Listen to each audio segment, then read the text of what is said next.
Welcome to Talk Show on Cancer, an initiative by Integrated Health and Wellbeing Council, supported by Roche. I'm Ridhi Lakra, Assistant Editor, IHW.TV. As we commemorate the World Cancer Day today, we are here to discuss the not much talked about the cancer care gap. With this year's theme, WHO emphasizes to strengthen health systems to prevent and detect cancers early, to provide prompt treatment referral, and also to enhance the access to palliative care, and to reduce the gap in the access to quality cancer services to all. To discuss more on closing the cancer gap and early detection and prevention, we have with us Dr. Jyoti Wadhwa. Dr. Wadhwa is Senior Director, Medical Oncology and Haemato-Oncology at the Medanta Cancer Institute. We welcome you, Doctor, for the panel discussion. Thank you. Doctor, firstly, we would like to start with a very important thing, that's the challenges. So what do you think, what are the challenges that lie in early detection? And what type of interventions do you feel would come over, it can overcome them? A very important question. And I could sum up the three most important challenges to early detection of cancer as lack of awareness, access, and affordability. So there's a huge lack of access in our general public about cancer per se, about the risk factors of cancer, even the symptoms of cancer. So many patients present so late to us because they just couldn't think that it could be, that symptom could be cancer. Also, lack of awareness as to where to go to seek a doctor's advice. The availability of screening tests, they don't even know that it's possible to detect it early. And even when they don't have symptoms, they should and they could visit a doctor to see if they had anything suggestive of cancer in their body. The other most important challenge is the lack of easy access. Access to a hospital, access to a qualified doctor, since we still have a large population residing in villages, so this access remains a big issue. And third most important challenge, I would say, is the lack of affordability. Very few patients in India can afford undergoing the early detection tests or even the test to diagnose cancer, leave alone the treatment of cancer, which can be quite costly. So I think if we have to overcome these challenges, we'll have to raise the level of awareness in the society. We'll have to make cancer care accessible to a vast majority. And also we'll have to come out with steps that make cancer care more affordable. And I think herein would come the role of public-private partnership. Because, it's very difficult to provide the best possible cancer care alone for either sector, isn't it? Right. Yes, Doctor. Dr. Wadhwa, when we talk about like the public-private partnership as well, there's something screening tests. So there are a lot of screening tests, even though there are like a lot of proper guidelines by the government and the WHO also gives us a proper guidelines for screen test. But we see there is a low percentage that people go actually for cancer screening. And it is very low here in India. So what do you think we can make it better in a way? Right, very well said. And you are absolutely right when you say that very few, hardly, if you take the amount of people that reside in our country, very few people undergo cancer screening tests as are recommended by various societies. So first and foremost reason for this low rate for screening of cancer is basically the lack of awareness. So we need platforms like the way you are doing today. This talk show, I think, will go a long way in raising this level of awareness about early detection of cancer with the help of screening tests. People will come forward, I think, after listening to us today, that yes, there are tests available to detect cancer even in asymptomatic individuals. So you don't have to have a symptom suggestive of cancer before you go and visit a doctor. So you could go even when you don't have any symptoms. If you fall in that particular category, screen category, then you must undergo those tests. Also, we need to tell people that besides those tests being available, what are those tests, at what age to undergo those tests, and how often to undergo those tests. So if we could tell them that, yes, all these things are there, they are available, and this is where you need to go, then I'm sure, with the increasing literacy and increasing level of awareness and education, they will definitely want to come forward and undergo these screening tests. But it has to be told again and again, I think, through various social platforms, the digital media, the print media will play a long, an important role in raising the level of awareness. We need to tell them that, if they undergo such screening tests and they are able to undergo an early diagnosis of cancer, then cancer could be cured. Because, when detected in early stage, the treatments are much better. The outcomes, the results of those treatments are much better. Patients live much longer and they live in a much better way. The quality of life is also then better. So all this is possible today, but by raising the awareness, I think a lot more could be done. Dr. Wadhwa, you spoke about the early detection. So, we feel here in India, once the cancer is being diagnosed, any form of a cancer is once being diagnosed, but there's a huge gap between the detection and the treatment here in India. So, what do you think can be a very simple essential in the starting stage that we can tell about that this is an early detection and we have done this, and the next stage we can help people out in terms of the treatment? How can we close that gap? Right. So again, a very pertinent question.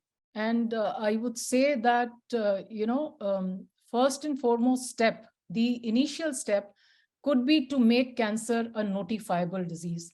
So you'll be surprised to know that even though we talk so commonly about cancer these days, and we know that the number of cancer patients is huge, the number of cancer patients is increasing in India, it's very surprising that cancer is still not a notifiable disease. So a lot goes underreported. So what we actually see may be tip of iceberg. There would be a lot many more patients actually suffering from cancer than what are reported. So even though we have hospital-based and population-based cancer registries, but obviously the reporting is not complete. So cancer should be a notifiable disease, and the efforts are on, and some states have already made it a notifiable disease. The second step that I think would be crucial would be to address the three main issues which I've already enumerated, namely the awareness, access, and affordability. And in that, as I mentioned already, public and private partnership is highly desirable. And we need to involve various NGOs, the non-government organizations also, to be a partner with us in taking care of this huge cancer burden. And they are already doing quite a lot, but there's a scope for improvement.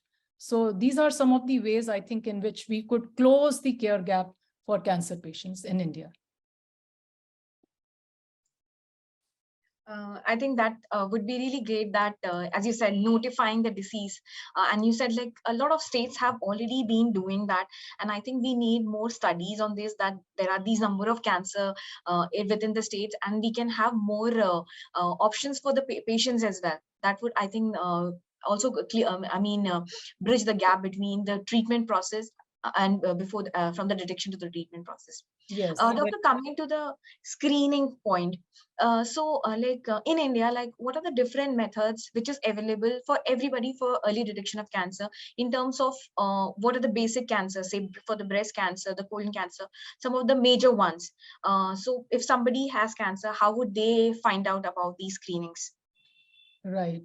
So these screening tests, they aim they are applicable to asymptomatic individuals. So when we plan to adopt a screening test, we have to ensure that that cancer is a big problem for us, for our population. So it is for, say, women in India, breast and cervical cancer are the two most common cancers. And fortunately, both these cancer sites are amenable to very good screening tests. So say, for example, breast cancer. So in breast cancer, breast self-examination. If a woman examines her breasts once every month, that's a good way to start. The women need to be aware, they need to be breast aware, so that if at all there's a change in future, they can pick it up quickly. The other test would be a examination of the breast by a doctor, and that could be done once in a year. And these things could start, at 20, as early as 20 years of age. All right. The most scientific screening test for breast cancer is what we call mammogram, or X-ray of the breast. However, that can't be done in very young people, because after all, it involves X-rays, and the breasts are dense in young women. So it may miss an abnormality. So mammogram has to be done, say, beyond a certain age, say 45 or 50, as the guidelines may deem right. So one needs to consider doing all these three tests: breast self-examination, clinical breast examination, and mammogram at the right age. For cervical cancer, we have very simple test called pap smear, and now it's combined with the HPV test, human papillomavirus test, because that's the cause of cervical cancer. So a very simple screening test, very easily doable. So once a woman becomes sexually active, one should undergo these tests, pap smear and HPV test. Then mouth cancer, it's a cancer which is very common and very peculiar to Indians. So the West will not come out with screening guidelines for that. We have to be proactive, isn't it? So a simple visit to a dentist should be, taken as an opportunity to undergo that simple examination of the mouth or the oral cavity, so that if there are any suspicious lesions or areas, they could be, brought to the attention. Then we have colon cancer, both men and women. We have a test, endoscopic test called colonoscopy.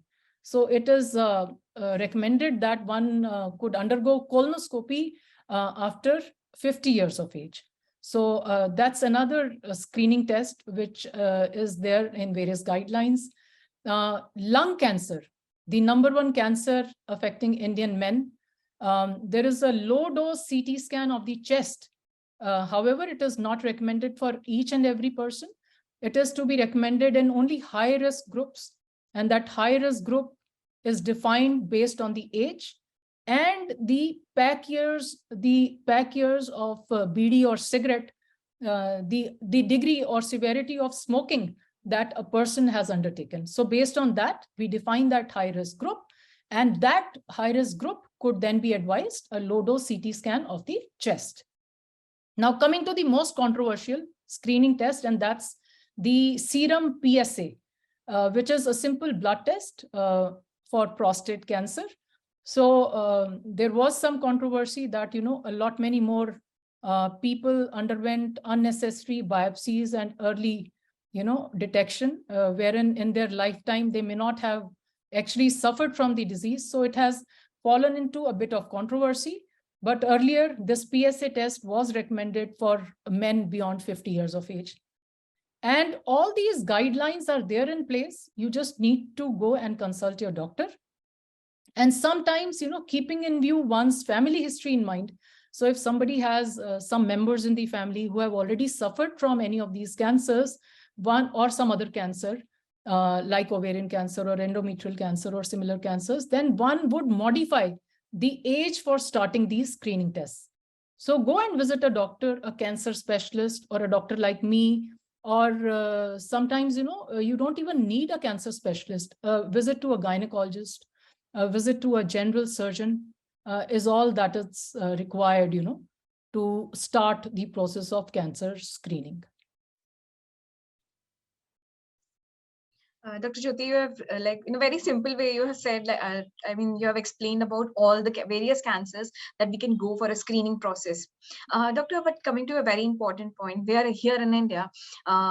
This cancer screening is like a challenge, particularly in the rural areas. While we understand there is if the family also has a genetic problem that they are detected with that. But what do you think? What are the social implications and associated with the genetic testing, or overall the acceptance of cancer screening? And what do you think we can do to address this particularly? Right. So coming to genetic testing, as you mentioned, that's also very important, especially knowing fully well that 5 to 10% of all cancers could have a hereditary or genetic basis to them. So keeping that in mind, it's very important to know about genetic testing. However, one thing I want to emphasize very clearly here, that before undergoing a genetic test for cancer, it's very important to undergo genetic counseling first. You need to see either oncologist or a genetic counselor, preferably, who would first talk to you as to what is the implication of doing a genetic test. You have to be mentally prepared to deal with a positive genetic test report, right? You can't just, blindly go, hurriedly go, get a genetic test done, and then live with that anxiety for your life. You should undergo a genetic test for cancer only if you need to undergo it, first and foremost. And you need to be very clear as to whether you will act if the report comes out as positive. So meet a genetic counselor first, talk, discuss in detail, and only then undergo a genetic test.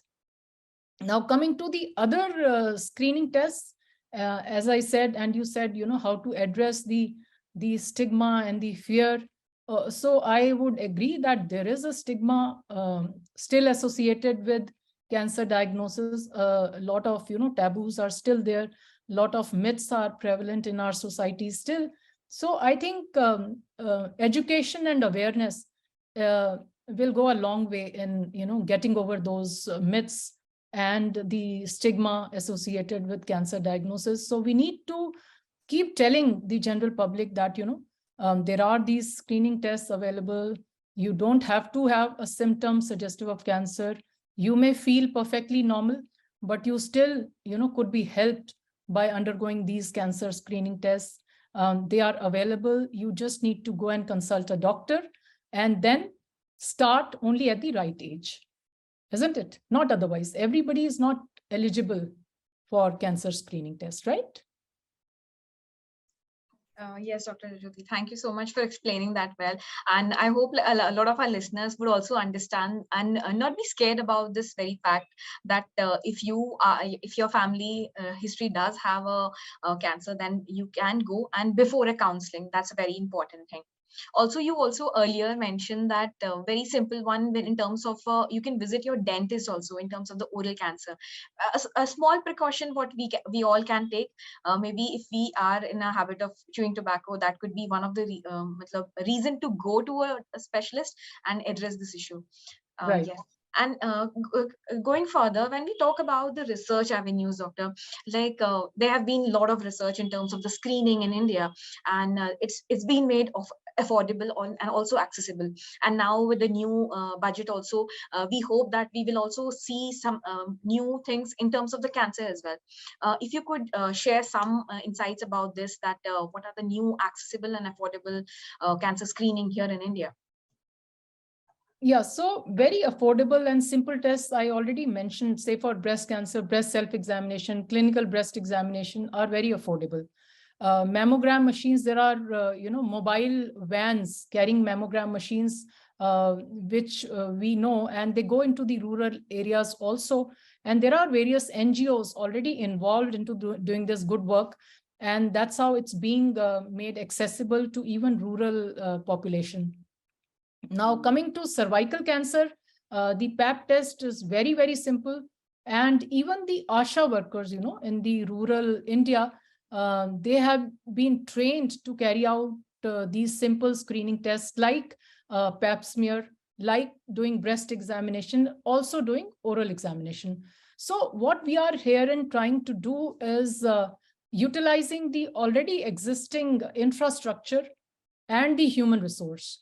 So we don't need to have hi-fi stuff or always newer machines or newer buildings or fancy stuff to be able to do the cancer screening. So if we can work on the already existing infrastructure, just train our already available staff a bit more, because even you don't need to be a doctor to be doing all this, right? So if we could train the men and women, like ASHA workers more, then it could be made more affordable and accessible. Also, you talked about the recent advances. So we know that in COVID era, we have all witnessed the increasing use of telemedicine, isn't it? So when the patients could not even come to the hospital, they could consult their doctor on their mobile phones, telephonically, or by video calls. So I think telemedicine can go a long way. So similarly, telemedicine can have different components to it. So what we can call teleconsultations, telepathology. Somebody takes a pap smear or a sample, a biopsy is taken somewhere and can be reported. A pathologist may not be seated there, but pathologist may be available at a distant location, many kilometers away, but could see the slide and give the report. So that's telepathology. Teleradiology, the mammogram has been done, but it's getting reported by a radiologist sitting in a metro city, many kilometers away, thousands of kilometers away. So, so that's called making use of the technology in a much better and more fruitful way. So I think that will also help in closing the cancer care gap and will take it a step forward. Dr. Wadhwa, when we talk about the technology, you also might have come across some of the very newer technologies and which has benefited you in your work career and for the early detection. And now that you have been seeing, like, it's very simple, but yet very affordable and easily available. If you could share something on that lines. So see, our oncology practice has undergone a sea change, a paradigm shift, as we call, over the years. A lot of advances have happened, and they have really improved the way we diagnose and treat cancers these days. So we have newer diagnostic tools, and we even have liquid biopsies. You don't always need a tissue sample, a piece of the tumor to diagnose and treat cancers. We have newer biomarkers which may be detected not only in blood, but also in, say, saliva or urine and some other body fluids also to detect and plan the best possible treatment. One thing I want to say here is that, somebody in the audience might have heard of a newer test, which in fact the data was just presented a couple of months ago in our international oncology meeting. So there is a multi-cancer early detection blood test, which is under development. And this could detect, a common cancer signal for over 50 different types of cancers. And this could then tell where these abnormal signals are coming from, just a simple blood test. So basically what it's trying to detect is a small sequence of circulating tumor DNA. The basis of our body functioning, the cell and the nucleus within it containing the genes or the DNA. So by detecting that circulating tumor DNA in the blood sample, one could detect even those cancers. In future, we hope that we may be able to detect cancers which are currently unscreenable. But I would emphasize here that a lot more research work needs to be done in this direction, and we need to gain, larger experience. Larger number of samples need to be studied before we could, apply it to general population. So a lot of action happening in the oncology circuit these days, basically trying to improve the outcome of cancer patients. Thank you so much, Dr. Wadhwa. Coming to the end of our talk, I would like to ask a very important question. Doctor, how would you inspire people to take cancer screening very seriously in a society and tell people that, yes, we need to go and take like a proper screening and test ourselves? Right. So you have saved the, the best and the most important question for the last. So I'm sure everybody knows that early detection is the key to surviving cancer, isn't it? So if you want to beat cancer, if you want the cancer to be cured, you have to pick it up early. There's no doubt about it that early detection will save life. And early detection, in fact, is the strongest weapon that's available to us today to win the war against cancer. So if you want to do early detection of cancer, then the only way is screening tests, because we use screening tests in those patients or those individuals who are not yet patients, and they don't have any symptoms. So that's the aim of screening tests. So if you are convinced, then you would contact a doctor. And screening tests, when offered to the right individual at the right time, they do help in diagnosing cancer at early stage, and therefore they result in better treatment, cure, and better outcome. So by doing this, we not only prolong the life, but also we improve the quality of life. The remaining life is not ill affected by the cancer treatment. It will be less disfiguring, less of side effects, could be managed just with a simple operation or surgery. You will not even need then maybe chemotherapy or similar drugs. So it's good to undergo cancer screening to save lives. That's what I want to tell all the audience.